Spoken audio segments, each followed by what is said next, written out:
औज़ुबिल्लाहि मिनश्शैतानिर्रजीम बिस्मिल्लाहिर्रहमानिर्रहीम। शुरू अल्लाह के नाम से जो बड़ा मेहरबान और नहायत रहम वाला है। और नबी करीम हज़रत मोहम्मद मुस्तफ़ा सल्लल्लाहु अलैहि वसल्लम पर बेहद दुरूद व सलाम।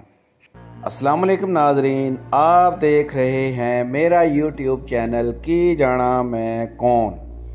नाज़रीन कराम, आज की वीडियो में हम आपको जिस मज़ार अक़दस की ज़ियारत करवा रहे हैं उसके बारे में बताने से पहले चैनल में नए आने वाले मोअज़्ज़िज़ मेंबरान को हम खुशामदीद कहते हैं और गुजारिश करते हैं कि अगर आपने हमारे चैनल को अभी तक सब्सक्राइब नहीं किया तो सबसे पहले सब्सक्राइब करें और फिर बेल आइकॉन पर क्लिक करके ऑल का बटन दबाएं ताकि हमारी आइंदा आने वाली मज़ीद मालूमाती वीडियोस आप तक बर वक्त पहुँचती रहें। जी हाँ नाज़रीन, हम इस वक्त मौजूद हैं दरबार आलिया दरबार माई लाडो, जो कि पाकिस्तान के सूबे पंजाब के शहर ज़िला मुल्तान शरीफ में वाक़ है।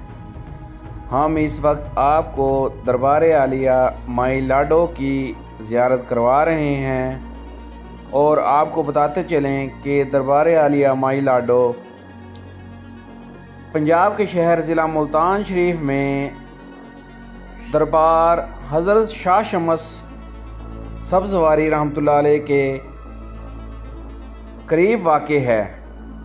नाज़रीन कराम, दरबार हज़रत शाह शम्स सब्ज़वारी रहमतुल्लाह अलैह से तकरीबन आधा किलोमीटर पहले दरबार आलिया माई लाडो वाक़ है। आप ज़ियारत कर सकते हैं। नाज़रीन, मज़ीद वीडियोस के लिए हमारे चैनल को सब्सक्राइब करें और बेल आइकॉन के बटन को क्लिक करें।